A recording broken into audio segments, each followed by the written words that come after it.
Ah Seigneur, je ne suis pas un homme qui ait la parole facile, et ce n'est ni d'hier, ni d'avant-hier, ni même depuis que tu parles à ton serviteur. Car j'ai la bouche et la langue embarrassées. L'Éternel lui dit, qui a fait la bouche de l'homme, et qui rend muet ou sourd, voyant ou aveugle? N'est-ce pas moi l'Éternel? Va donc, je serai avec ta bouche, et je t'enseignerai ce que tu auras à dire. Exode 4, 10 à 12. J'aimerais partager avec vous ma propre expérience témoignée ici, Bagsing, car je regarde comme une chose grande et merveilleuse le fait que mon Seigneur m'ait choisi. Je voudrais que d'autres aussi réalisent la simplicité des moyens par lesquels il nous appelle et nous parle, afin que nous ne manquions pas d'entendre lorsqu'il nous appelle. Ainsi, frère Bagsing témoigne et nous dit que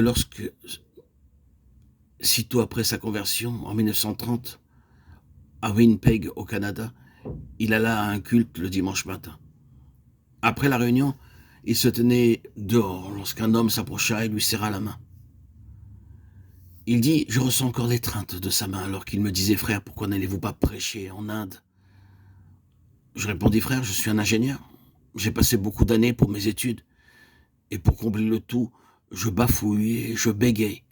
Je suis si nerveux que je ne peux pas me tenir même devant un tout petit groupe de gens.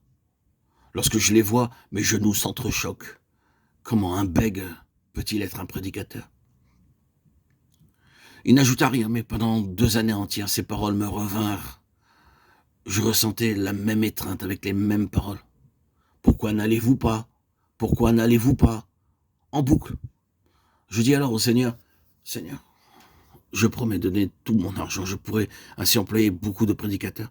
Mais s'il te plaît, ne fais pas de moi un prédicateur.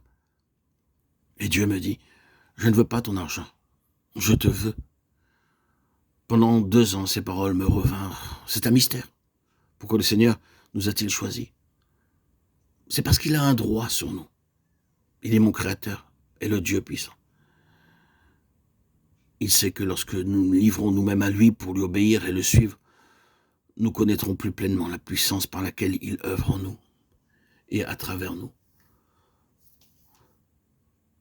Tous ceux qui siégeaient au Sanhédrin, ayant fixé les regards sur Étienne, son visage leur parut comme celui d'un ange. Acte 6, 15.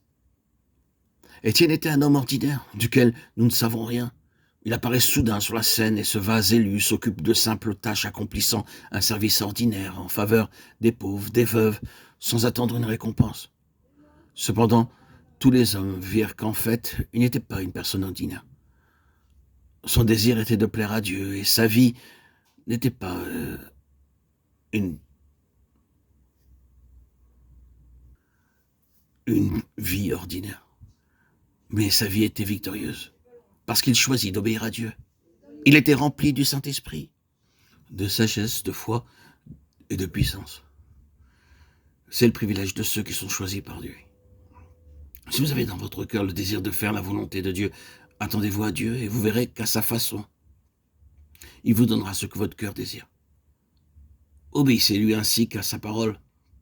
Recevez la parole dans votre cœur et vous verrez se manifester dans votre vie les vertus que vous attendiez. Vous deviendrez le vase élu de Dieu selon son dessein.